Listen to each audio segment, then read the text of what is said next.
a good time. Say it's alright. Oh, it's alright. 안녕하세요, 김지윤입니다. 제가 3.1절 연휴에 영화 소울을 봤어요. 네, 요새 디즈니 픽사에서 만들어내는 이 애니메이션들이 사실은 어른들을 위한 애니메이션이다라는 생각이 되게 많이 드는데, 네, 이번에 나온 이제 소울을 보면서도 이렇게 눈가가 약간 촉촉해지는 그런 감동을 받았습니다. 특히나 이 재즈가 배경이 되거든요. 그래서 제가 좀 재즈를 좋아하기 때문에 더더욱 이 애니메이션, 이 영화를 좋아했던 것 같아요. 오늘 이 소울과 관련해서 좀 재즈 이야기를 짚어보려고 합니다. 사실은 이 재즈가 워낙 매니아들도 많고 또 본인들이 좋아하는 것에 대한 애고도 좀 강한 장르라서요. 그래서 영화랑 관련되어 있는 재즈 이야기를 조금 해보도록 하고요. 더 깊은 이야기를 나누시고 싶은 분들은 저랑 같이 댓글 놀이를 하시면 됩니다. 영화에서도 나왔는데 이 재즈를 미국의 음악이라고 얘기를 하죠. 아메리칸 뮤직. 자, 왜 이 재즈를 아메리칸 뮤직이라고 이야기를 할까요? 사실 이 미국이란 나라가 이제 신생국으로 건국이 됐잖아요. 그러니까 유럽 중심의 예술이나 문화나 전통 같은 게 돌아가고 있었고, 거기서 파생돼서 나왔던 국가가 미국이었기 때문에 그들만의 뭐 보여줄 만한 어떤 문화라든지 전통이 없었던 거죠. 1820년에 에딘버러 리뷰라는 것에 당시 세인트폴 대성당의 주교였었던 시드니 스미스 주교가 이런 얘기를 해요. 누가 미국 책을 읽냐? 또 누가 뭐 미국 연극을 보러 가냐? 이제 그만큼 이 미국의 문화라는 것이 없다, 아주 척박하다, 수준이 낮다라는 것을 뜻하는 것이죠. 근데 그것도 맞는 말인 게, 뭐 미국에 뭐 대성당 같은 게 있는 것도 아니고, 뭐 옥스포드나 케임브리지나 뭐 볼로냐 대학 뭐 이런 대학이 있는 것도 아니고요. 뭐 이럴싸할 박물관이 그 당시에 있었던 것도 아니고, 당연히 미국에 음악도 없었죠. 음악이라고 한다면은 우리가 보통 클래식 음악을 얘기를 하는데, 클래식 음악은 엄연히 유럽의 음악이잖아요. 그래서 미국한테는 뭔가 이거 미국 거야 라고 내놓을 만한 것이 없었습니다. 그런데 재즈가 나타난 거죠. 재즈는 사실 미국의 문화와 역사가 담겨져 있는 미국만의 음악입니다. 신세계 교향곡을 작곡한 안토닌 드보르작이 미국 뉴욕에 와서 국립음악원 원장을 잠시 했었어요. 그리고 그때 했었던 이야기 중에 하나가, 이 나라의 음악은 결국 흑인 음악을 근간으로 해서 만들어질 것이다 라는 이야기를 했습니다. 그만큼 이 흑인 음악에 남겨있는 어떤 영적인 것 혹은 문화, 역사, 사회 이런 게 다 녹아져 있다라고 판단을 한 거죠. 근데 처음부터 이 재즈가 환영을 받았던 건 아니에요. 일단은 너무 자본주의고 상업적이고 시끄럽고, 그리고 교양 있는 사람들을 정글로 돌려보내는 음악이다. 한마디로 잡것들의 음악이다 라는 평이 좀 더 많았습니다.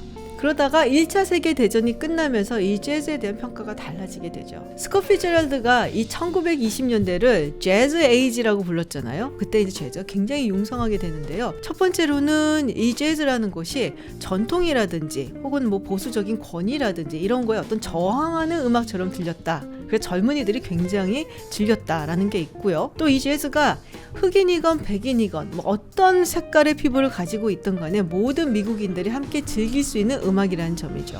이 이야기는 정말 아주 유명한 색소포니스트인 소니 롤린스가 또 그런 얘기를 했습니다. 그리고 재즈는 실제로 굉장히 중요한 공공외교의 무기가 됩니다.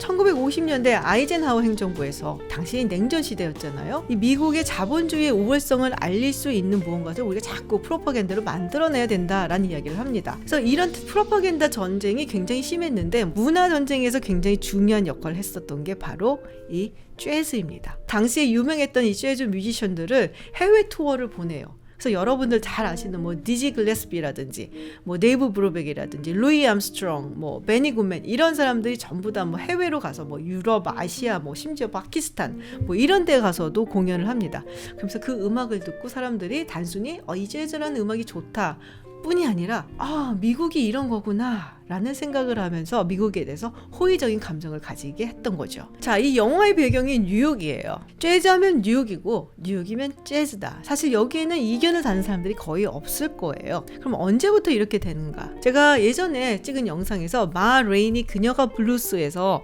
이 흑인 음악, 특히 이제 블루스 그리고 재즈가 어떻게 발생을 했는지에 대해서 잠깐 이야기를 한 적이 있습니다. 이 블루스 같은 경우에는 이제 미시시피 델타 지역을 우리가 주로 근원지라고 얘기를 하는데, 이 재즈 같은 경우에는 루이지아나, 있습니다. 뉴올리언스 이야기를 많이 하죠. 남부의 다른 주에서는 이 흑인과 백인의 혼혈을 이제 뮬라토라고 불렀는데요.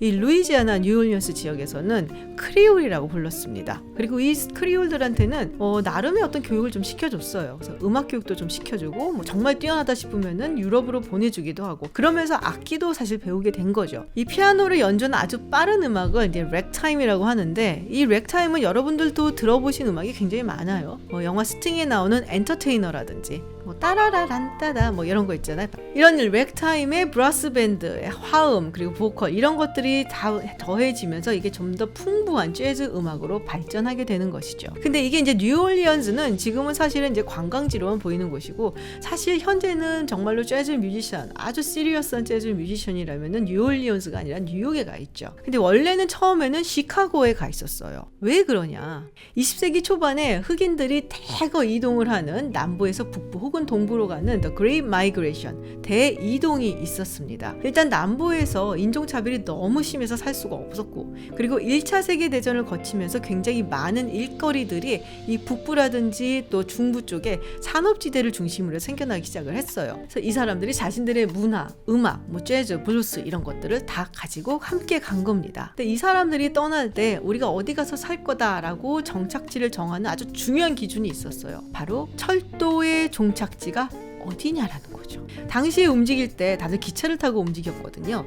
그래서 이 미시시피나 루이지아나에 있는 사람들은 이렇게 북쪽으로 쭉 올라가면 종착지가 시카고가 되고 그러니까 자연스럽게 블루스나 재즈가 먼저 시카고의 전성기를 누릴 수밖에 없었어요. 그 두 번째 이유는 여러분들 잘 아시는 금주법 때문입니다. 금주법이 이제 1920년대부터 본격적으로 시행이 됐는데 사실 뉴욕 같은 경우에는 당시 시장이었던 하일란이 뭐 금주법을 찬성했던 건 아닌데 뭐 연방정부에서 하라니까 해야지 라고 약간 좀 지키는 편이었어요. 근데 시카고는 당시 시카고 시장을 지냈던 톰슨이라는 인물이 쉽게 말하면 알카포네랑 친했어요. 그러니까 이쯤 되면은 금주법이 지켜질 리가 없겠죠. 스픽 이지라고 해서 몰래 들여온 술을 파는 그런 바가 굉장히 많았습니다. 그리고 이렇게 뭐 한 잔 걸치는 바가 있으면 또 음악도 있어야 되고 그러다 보니까 이 재즈 뮤지션들이 활동할 수 있는 곳들이 굉장히 많았던 거죠. 근데 이 뉴욕에도 이제 흑인들이 굉장히 많이 정착해서 살게 되면서 이 재즈 붐이 조금씩 일어나게 되고요. 그리고 결정적으로 1926년에 새로운 시장이 탄생합니다.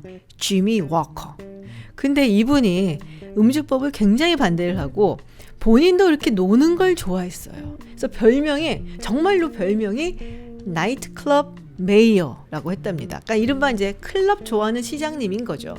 그러니까 뉴욕에도 이런 스피기지 바들이 많이 생겨나게 되고 또 유명한 이 커튼 클럽이 있는 할렘을 중심으로 해서 그야말로 뉴욕의 재즈 전성시대가 열리게 되는 겁니다. 근데 결정적으로는 훌륭한 뮤지션들이 뉴욕에서 활동하기 시작했다는 거예요. 예를 들어 윌리 스미스라든지 뭐 아트 테이텀이라든지 이런 사람들도 있는데 이 사람이 그야말로 결정적인 역할을 했다라고 저는 생각합니다. 이름하여 듀크 엘링턴. 이 듀크 엘링턴은 사실은 우리가 재즈 이야기를 할 때 절대로 빼놓을 수 없는 사람이죠. 원래는 워싱턴 DC 출신이고요. 집안이 그럭저럭 잘 사는 편이었기 때문에 흑인으로서는 상당히 드물게 정식 음악 교육을 받을 수가 있었어요. 그래서 피아노 교육을 받았었고 그리고 나중에 이제 뉴욕으로 건너와서 활동을 하게 됩니다. 이 듀크 엘링턴의 공적이라고 하면은 그 당시까지만 해도 약간 거리의 음악 같았던 그냥 마구잡이를 연주하는 것 같다는 이 재즈를 악보 형태로 옮겨놨다는 거죠. 그래서 정말로 이렇게 하나의 어떤 굉장히 정교한 음악의 장르로 만들어 놓은 장본인이다라고 할 수가 있어요. 정말 수천 곡이 넘는 스탠다드 재즈곡을 작곡을 하기도 했고요. 그리고 그거를 오케스트라를 방불케 하는 자신의 빅밴드를 통해서 연주를 했습니다. 그래서 어떻게 보면은 이 재즈가 음악의 수준에 정말 예술의 수준에 오르게 된 것은 듀크 엘링턴 덕분이다 라고 이야기를 할 수가 있죠. 또 흥미로운 거는 1950년대 이르러는 캘리포니아가 좀 떴었어요. 이제 할리우드의 영화 산업이 막 성장을 하면서 이 영화의 주제곡 OST로도 이 재즈가 많이 쓰이기 시작을 했거든요. 그래서 재즈 뮤지션들이 그곳에서 많이 활동을 했는데요. 뭐 여러분들 잘 아시는 영화 음악에도 이 재즈 음악이 많이 들어가 있습니다. 그리고 백설공주 같은 디즈니 애니메이션에도 굉장히 유명한 재즈 스탠다드가 나오죠. Someday My Prince Will Come. 이 곡은 정말 너무 많은 뮤지션들이 자신들의 방식으로 연주를 한 스탠다드 중에 스탠다드. 그리고 오즈의 마법사에 나오는 Over the Rainbow도 마찬가지입니다. 그런데 할리우드에서도 그렇게 오래 가진 못했어요. 어쨌든 이거를 이제 분석한 이 평론가들이나 이런 사람들이 하는 얘기가 사실 이 재즈란 거는 이 재즈를 연주하는 그 밴드 내에 단원들끼리도 굉장히 교감이 필요하고 그리고 그걸 바라보는 관객들하고도 어떤 교감이 이루어지는 과정이 있거든요. 근데 이 캘리포니아나 LA에 있는 사람들은 사실 영화 산업에 익숙하기 때문에 스크린으로 보는 것에 익숙하고 직접 가서 이른바 직관을 하는 것에 대해서는 뭐 이렇게 별로 그렇게 썩 매력을 느끼지 못했다라는 이야기가 있습니다. 그래서 결국에는 다시 한번 뉴욕으로 옮겨오게 되죠. 이 영화에 나오는 재즈바가 있죠. 이름이 Half Note입니다. 뉴욕에는 정말 수많은 재즈바가 있는데 그중에 진짜 유명하고 전통 있는 곳들이 몇 곳이 있어요. 근데 제 생각에는 이 Half Note는 블루 노트 그리고 빌리지 뱅가드를 좀 합쳐놓은 게 아닌가라는 생각이 들더라고요. 이름이나 로고 같은 거는 블루노트를 상당히 닮았고요. 그리고 그 앞에 이제 현관 부분, 뭐 빨간색 어닝이 이렇게 있는 부분이라든지 이런 거는 빌리지 뱅가드란 또 유명한 재즈바가 생각이 나더라고요. 그리고 또 하나 제가 굉장히 흥미로웠던 게 이 조 가드너가 너무너무 들어가고 싶어하고 연주를 하고 싶어하는 도로세아 윌리엄스 쿼텟입니다. 이 쿼텟이 이 도로세아 윌리엄스라는 여성 색소포니스트가 이끌고 있는 악단이죠. 사실 이 재즈가 대놓고 마초적인 장르라고 해도 과언이 아니에요. 이 여성 재즈 뮤지션들이 설 곳이 그렇게 많지가 않다라는 것이 사실 정설이고, 그래서 여성 재즈 뮤지션 하면은 보통 이제 활동이 두드러지는 분야는 보컬이라든지 아니면 피아노 정도입니다. 뭐 베이스라든지 드럼, 그리고 뭐 관악, 뭐 트럼펫, 트럼본, 색소폰 이런 곳에서는 사실 여성 재즈 뮤지션을 찾아보기가 조금 힘듭니다. 물론 디지 길레스피 악단에서 연주를 했었던 멜바 리스턴 같은 여성 트럼보니스트도 있기는 합니다. 그렇지만 그때에도 다른 악단 멤버들이 그렇게 반대했다고 해요. 여성을, 여자를 어떻게 여기에 뭐 이런 식으로. 그래서 지금도 찾아보면 그렇게 흔하지는 않아요. 그런데 이 영화에서는 색소폰을 부는 여성 재즈 뮤지션이 리드하는 밴드가 있고, 그리고 이 영화에도 나오지만은 이 조가 가르치는 중학교에서 굉장히 뛰어난 재능을 보이는 여학생이 한 명 있죠. 이름이 커니라고, 제가 보기에는 분명히 중국계인 것 같다, 이름을 보니까 그런 생각이 드는데, 이 커니가 연주하는 악기도 트럼본입니다. 그래서 제가 생각하기에는 이 색소폰과 트럼본을 연주하는 여자 2명을 집어넣음으로써 현재 달라지고 있는 여성 재즈 뮤지션들의 위상을 그려내려고 한 것이 아닌가라는 생각이 좀 들었습니다. 사실 재즈의 가장 큰 매력이자 특징은 이 즉흥 연주, 임프로바이제이션이라고 할 수가 있죠. 재즈는 멜로디가 있을 뿐이고 그걸 어떻게 자신의 방식으로 연주하는가, 이건 온전히 연주자의 몫입니다. 그래서 베니 굿맨이 그런 말을 했어요. 클래식 음악을 연주할 때는 이 작곡가가 어떤 생각을 갖고 어떤 의도를 가지고 이거를 썼을까라고 해석을 해야 되는데, 재즈를 연주할 때는 연주자가 바로 그 오리지널리티 그 자체다라는 말을 했습니다. 영화를 보면서 그런 생각을 했어요. 삶이 좀 재즈스럽다. 이 대략적인 선율을 가지고 연주자가 가장 아름다운 최선의 음악을 만들어내는 것처럼 우리도 이 삶이라는 시간을 두고 우리만이 그려낼 수 있는 인생을 만들어내는 게 아닌가라는 생각이 들었어요. 제가 사실 유학 시절에 그때는 CD를 들을 때였어서 뭐 턴페이퍼를 다 냈다든지 아니면 파이널이 끝났다든지 그러면 밤새도록 정말 너무 힘이 들었는데, 그 지친 몸을 이끌고 꼭 갔던 곳이 있어요. 타워 레코드라고요. 근데 그곳에 가서 이제 공짜니까 그 매거진 렉에서 이렇게 음악을 계속 듣고 있는 거예요. 그래서 하루 종일 이제 그걸 듣고, 그리고 뭐 한두 개씩 CD를 집어 왔었던 기억이 납니다. 좀 약간 느긋하게 즐기고 싶다? 그럴 때는 사라본을 들었고, 좀 기분이 좀 좋다 그럴 때는 엘라 피츠제럴드 음악을 들었고요. 좀 위로를 받고 싶다라는 생각이 들 때는 빌리 할리데이의 음악을 들었던 기억이 납니다. 그래서 제가 기억에 난 김에 몇 개 들고 나와봤어요. 사실 이 앨범은 이제 트리뷰트 투 엘링턴이라고 해서요, 세계적인 피아니스트이고 또 지휘자이기도 한 다니엘 바렌보임이 엘링턴, 듀크 엘링턴의 곡들을 연주한 겁니다. 제가 들어보니까 정말 연주가 뛰어나고, 근데 엘링턴의 음악은 그냥 엘링턴이 연주하는 걸로 듣는 게 제일 좋다라는 결론을 내렸고요. 영화 Midnight in the Garden of Good and Evil 이라는 영화의 OST인데요. 이게 클린트 이스트우드가 제작한 영화예요. 그러니까 당연히 OST가 다 재즈입니다. 너무 좋아요.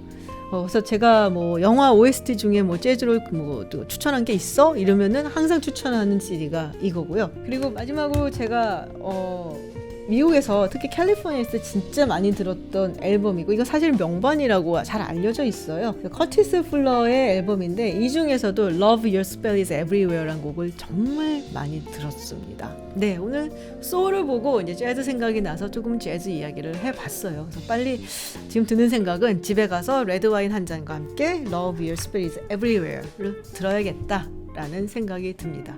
여러분도 이런 밤에는 한번 재즈 음악을 들어보시는 게 어떨까 라는 생각이 듭니다. 네, 오늘 영상 여기서 마치고요. 다음에 더 재밌는 영상으로 찾아뵙겠습니다. You are jazzing.